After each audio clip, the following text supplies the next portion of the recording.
evening, everyone. My name is Sunniva O'Flynn, and I'm delighted to welcome you all here to this screening of It's Not Yet Dark. Many of you would be friends of Simon's, friends of Ruth's. You're interested in this very fine filmmaker and this very fine documentary that has been made by Frankie Fenton.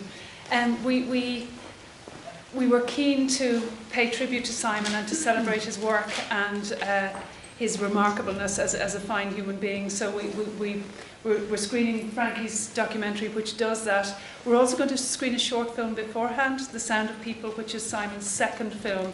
And it's a film which many of you might not yet have seen, but you will be moved and amazed by it, I hope. Simon, as you know, is a person who's held in enormously high regard by his peers in the film community. This is evidenced in his marvellous film, My Name is Emily, which is absolutely his film, but it's a film that brought together the community to help him realise his vision and his very fine writing. The rallying together of the community, I think, is testament to what a fine human being he was, and what a coherent group of people, the film community here in Dublin are. And I see you're smattered around the room, and you're all very welcome here. He was a filmmaker of great depth and maturity. His films ring out with profundity and substance. His characters are smart, deep thinkers. They're quietly observant of what is going on around them, or they're articulately voicing their observations on relationships and love and life and freedom and death and more love. It's a really fine body of work. Simon was a smart cookie. He had two masters, one in filmmaking and one in English literature. And he's somebody who was an admitted deep thinker himself. I'd like to just quote from him in a recent interview where he said, "I can never know enough, never read, see, do, or be confident enough. And that's fine with me. It's the fire in the boiler. How that feeds into my work is that I'm addicted to thought in all things, whether in film, literature, philosophy, conversation, or myself. Thoughts bound up with emotions have been my obsession since I picked up a pen to write down some of my own." I think that's a really interesting way to live your life, to be addicted to thought. I think it's a really kind of rich, exciting way to approach life. As I said before, It's Not Yet Dark. We're going to show Simon's second film, The Sound of People. His first was a film called Full Circle. It was the first time I encountered Simon and met Simon when the film was invited to a fish and chip festival in Brussels. Yes, such a thing existed. And his film Full Circle, set inside a chipper, was invited to it, and he very graciously agreed. But in the second film, The Sound of People, I think it gives great insight into Simon's mind and his interest in substance and profundity and thought. It features a young Aidan Turner and an even younger Martin McCann, and it's a daring and bold reflection on life and death, and it's realised through a kind of visual stream of consciousness that will just convince you and show you at a very early age how he was this fine cinematic person who had this terrific vision. When the film was selected for the Sundance Film Festival, and it was on his way back from the Sundance Film Festival with the film that he first learned of his diagnosis with MND, and Frankie will talk about that, and you'll see this in the film. The Sound of People, there's undoubtedly great poignancy, I think, as we watch it today, because within it a young man is reflecting on life and death, but I think ultimately it carries a message of determination to live life to the fullest, and I think that absolutely captures the spirit of Simon. Frankie's documentary does that too in spades. It's Not Yet Dark is a really fine documentary tribute to Simon and to all the people who surrounded him and loved him. And I'm going to hand over now to Frankie Fenton, director of It's Not Yet Dark, to tell us a little bit about the film and his friendship with Simon. Thank you.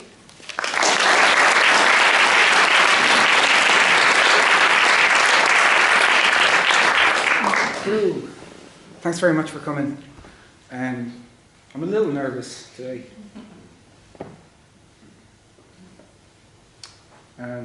So when I first met Simon, I was a little unnerved because he is slightly expressionless, to say the least. And I didn't quite know what to do with myself when I first met him, but when I visited his house, it was very full of life, is to kind of put it mildly. He's 5 kids, he had a dog and a cat at the time, and a lot of plants, a lot of books coming out from every wall. The house just was life. And shortly after that, I was asked by the producers to make a little, to make a little short of what I thought the documentary would look like. And thankfully Simon really liked it, and so did Ruth, and they all asked me to make this doc. So, excuse me.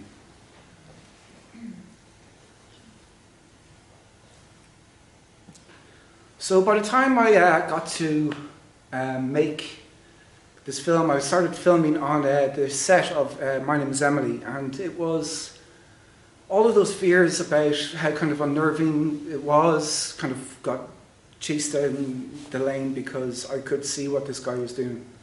It was phenomenal. To the point where, to the point where it was just insane what this guy was doing. It was a world first. Somebody who had his condition should not have been able to do that.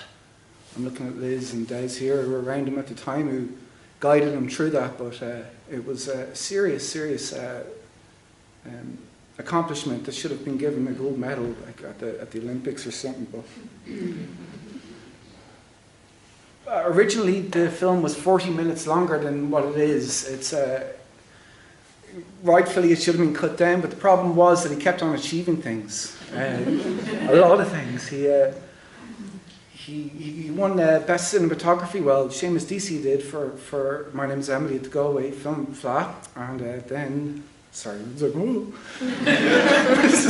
Come on, Frankie. So yeah, the film went to TIFF, to Toronto, to one of the most prestigious film festivals on the planet. And then shortly after, he got nominated for 8 Irish Film and Television Awards. And then he just kept on achieving more stuff. He got an honorary doctorate from DIT one day, and then the next day, I think Adam was saying, he got the fucking awesome award by the Screenwriters Guild, I think, in London. He became quickly known as Dr. Fucking Awesome, which kind of suited him very well. It's only been a month since he died, and yeah, I hope this film kind of lets his spirit live on a little bit longer. So I'd just like to say a few thank yous. I'd just like to thank Simon's family, the Fitzmaurices, for all of their support and their contributions. It's insane how supportive they've been. To Ruth's family, the O'Neills, to all of their friends and family, to Colin Farrell, who did an incredible job, to the point where Simon's mum forgets that she's looking at or listening to Colin Farrell, because it's so alike Simon, you know. He did a good job. I know this has been filmed. They're going to make a remix of this after. To the Irish Film Board, who, without their support, none of these projects would be in existence, and they've really guided us and helped these things come along, and we're eternally grateful. Toby Dynavox, who sorted Simon out with his technology so they could communicate and do all this. The Wellcome Trust in London, and to TV3 as well, they did. They helped us too. Simon was a huge fan of classic cinema, and in this short, which I'm really glad to be able to see on the big screen, you can see the focus that he had on the filmmakers that he liked. He got often compared to Terrence Malick, which he enjoyed hearing, because it's true. It's true. It is very Malachian, if that's a term. Just want to thank the IFI for this beautiful gesture as well, just for allowing us to be here and for some of Simon's friends and compatriots to be here today. And of course to Simon and Ruth for allowing us to put this film up on the big screen for the world to see. I'll leave you with, this is a bad idea, Frankie, with his Uncle Bobby's words that he said at his funeral recently, which are just beautiful. So, Simon's the strong oak tree, and his children, the leaves. Simon's love for Ruth, Jack, Rafe, Arden, Sadie, and Hunter will never wither. Somehow jolly and courageous, Simon stayed the course. Night and day, Simon did it his way. In paradise, fare thee well, may flights of angels sing thee to rest. Apologies.